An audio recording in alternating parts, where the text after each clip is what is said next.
Kembali dalam program Cerita Muslimah di MGTV dan masih bersama Bunda Hairati dalam segmentasi Bunda Menjawab. Diingatkan kepada sahabat MGTV ya, silakan dalam segmentasi kali ini sahabat-sahabat MGTV nanti bisa melayangkan permasalahan ataupun ujian hidupnya ke alamat yang tertera yang ada di line text di layar kaca sahabat MGTV saat ini. Nanti insya Allah pertanyaan-pertanyaan yang masuk akan difilter oleh admin kami ya dari MGTV, dan nanti pertanyaan-pertanyaan tersebut setelah disaring akan masuk dan ditayangkan dalam setiap bulannya satu kali dalam segmentasi Bunda Menjawab ini. Baik Bunda, sekarang kita ke pertanyaan yang kedua yang sudah masuk lagi ya. Assalamualaikum Bunda, saya masih ada rasa sedih kepada orang tua teman anak saya. Dia mendesak saya untuk jujur bahwa saya berbuat salah padahal tidak berbuat salah.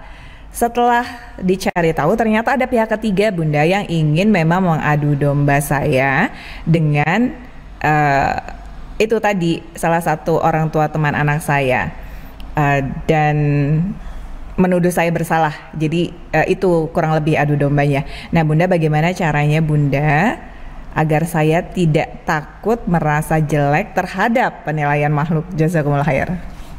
Waalaikumsalam warahmatullahi wabarakatuh.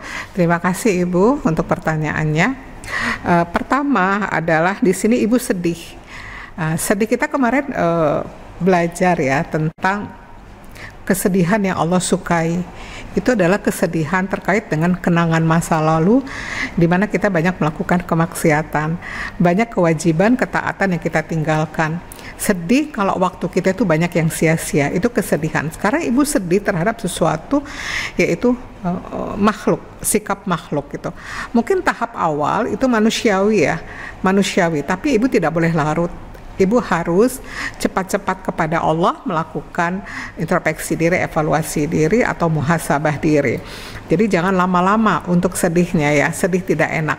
Nah sekarang Ibu didesak untuk jujur. Kalau Ibu tidak salah, kenapa Ibu harus mengikuti apa kata orang? Ibu katakan aja, saya tidak bersalah. Ibu jelaskan. Kalau Ibu tidak bersalah, tapi Ibu didesak mengakui salah, berarti Ibu adalah bohong. Berarti Ibu dusta. Ini jadi masalah baru buat Ibu, iya kan? Jujur aja, Ibu katakan saya tidak bersalah. Sampaikan fakta-faktanya, sampaikan data-datanya. Ya, jangan karena orang, Ibu yang tadinya tidak melakukan itu, Ibu katakan ya demi gitu, demi apa kata orang. Ini Ibu akan tersiksa banget ya, dan Ibu bohong. Ibu lebih takut kepada manusia daripada takut kepada Allah. Nah kemudian Ibu cari tahu ada yang mengadu domba. Sekarang gini aja Ibu, kalau ada sesuatu kejadian secara nafsu kita tuh pengen tahu ya, pengen tahu kenapa sih kayak begini, apa sih penyebabnya, ada siapa sih di balik ini semua. Nanti kalau udah ketemu mau ngapain gitu, itu nafsu. Tetapi sebetulnya kita diajarkan untuk bisa introspeksi diri ke dalam kalau ada kejadian apapun gitu. Kenapa ini terjadi dengan saya? Mencari hikmah, menggali hikmah, menemukan hikmah. Ini memang tidak mudah. Kenapa? Karena kita masih terjebak dengan kejadian-kejadian kepada orang-orang, kepada makhluk-makhluk.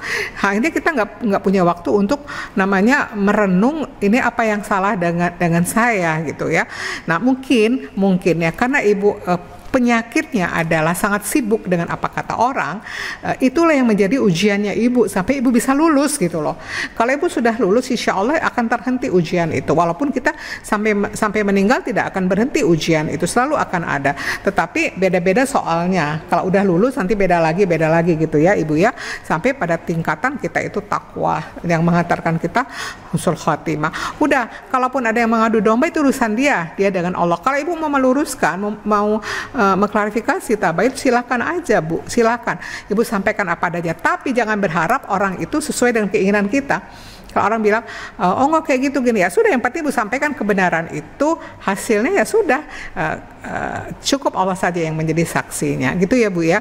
Jangan sampai Bu lelah, sedih karena urusan-urusan, kalau guru saya mengatakan itu remeh-temeh lah, yang harus kita pikirkan bagaimana nasib kita di akhirat gitu. Dan yang bahaya itu kalau kitanya yang nggak benar gitu, kita dusta, kita ngadu domba, kita gibah, itu yang bahaya buat kita. Orang memperlakukan kita seperti itu ladang pahala buat kita, pahala sabar, pahala menabung menabung kebaikan-kebaikan dari akhirat nanti, kita menabung pahala yang mungkin bukan mungkin ya, dosa-dosa yang bisa dihapus hanya dengan ini semua, tidak cukup dengan tobat-tobat kita. Allahu a'lam bishawab. Baik, Masya Allah, ini berturut-turut tentang penilaian mendapat penilaian dari makhluk ya, tidak dari sang holik. Padahal yang kita harapkan adalah penilaian dari sang holik ya, Bunda. Yeah. Baik. Selanjutnya di Bunda, cerita permasalahan yang diangkat dari keluarga. Assalamualaikum Bunda, saya ingin bercerita. Saat ini usia sudah menginjak 35 tahun. Ketika remaja dulu atau ketika masih sekolah, saya sudah mulai bekerja sebagai seorang penyanyi sehingga bisa mencukupi keperluan sekolah. Selain itu, pendapatannya juga ditabungkan kepada ibunda untuk bekal saya kuliah nanti, dan ibunda juga setuju dari penghasilan saya tersebut harus disimpan untuk dana pendidikan dan dititipkanlah ke beliau. Seiring berjalan waktu, saya masuk perguruan tinggi, Bunda. Tapi apa yang dulu saya titipkan sebagai tabungan kepada orang tua, ketika ditanyakan untuk biaya kuliah, beliau selalu bilang tidak ada. Saya kecewa sekali Bunda dengan orang tua saya, karena dari apa yang sudah saya kumpulkan untuk biaya kuliah tidak berbekas apapun di orang tua saya, sehingga saya harus kembali memulai bekerja keras untuk bisa menutupi biaya kuliah. Nah, dari pengalaman saya sebelumnya ini membuat saya merasa kurang percaya terhadap orang tua. Apakah boleh saya menjaga jarak terlebih dahulu Bunda, agar saya bisa mencerna apa yang terjadi dengan orang tua saya, sehingga saya bisa memaafkan beliau? Atau apa yang harus saya perbuat Bunda dengan orang tua saya, karena saya tidak mau juga menjadi anak yang durhaka dan memutus hubungan dengan orang tua. Tafadhol Bunda. Iya, terima kasih ya pertanyaannya. Yang pertama, semua yang kita punya di dunia ini adalah titipan, bukan punya kita. Jadi jangan pernah merasa terjamin itu punya kita. Mau punya deposito, mau punya harta berlimpah, punya aset, itu tidak bisa menjamin hidup kita. Yang menjamin adalah Allah. Mudah bagi Allah memberikan atau mengambilnya. Kemudian harta yang dikumpulkan dari bekerja lalu itu habis, satu bisa jadi Allah lebih ridho uang itu tidak ada, karena bisa jadi dari nyanyi itu bisa jadi Allah tidak ridho dengan harta itu. Mungkin Allah menginginkan ada yang lebih berkah lagi, seperti itu ya. Bukan berarti saya mengatakan dari nyanyi itu haram. Saya tidak mengeluarkan fatwa hukum itu. Tetapi bisa jadi Allah ingin harta yang dikumpulkan lebih dari pendapatan yang Allah lebih sukai, itu satu. Kemudian kalau dihitung-hitung, kita nggak bisa loh menggantikan apa yang sudah orang tua berikan kepada kita syariatnya. Dari dia hamil, melahirkan, berjuang, mempertaruhkan nyawa, membesarkan, sampai kita bisa bekerja, nggak bisa diganti. Jadi berapa juta yang sudah dikumpulkan dari bernyanyi itu, dari nafkah nyanyi itu, berapa juta?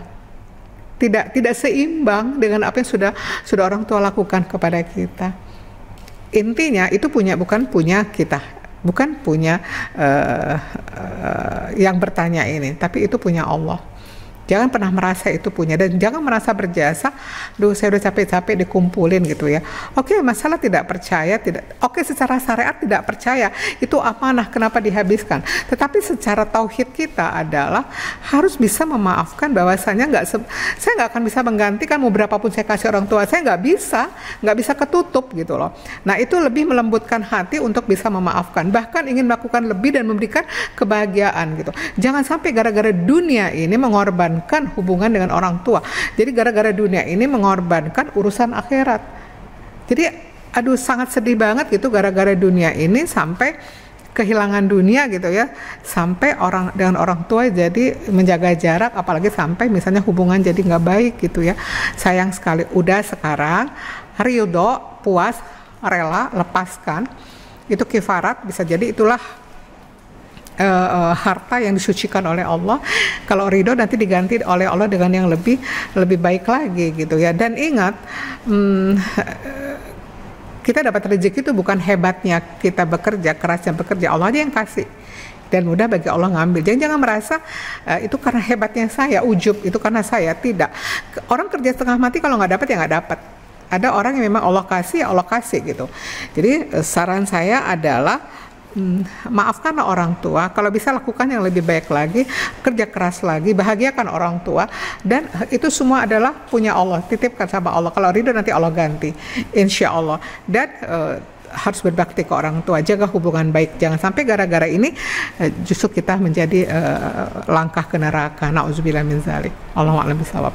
Masya Allah, tabarakallah. Terima kasih Bunda untuk jawabannya. Insya Allah Teteh lulus ya dalam ujian ini. Usia juga sudah cukup matang di sini. Semoga Allah gantikan nanti dengan punya pasangan yang soleh, keluarga, anak-anak yang soleh, solehah ya. Amin ya Allah ya Rabbal Alamin.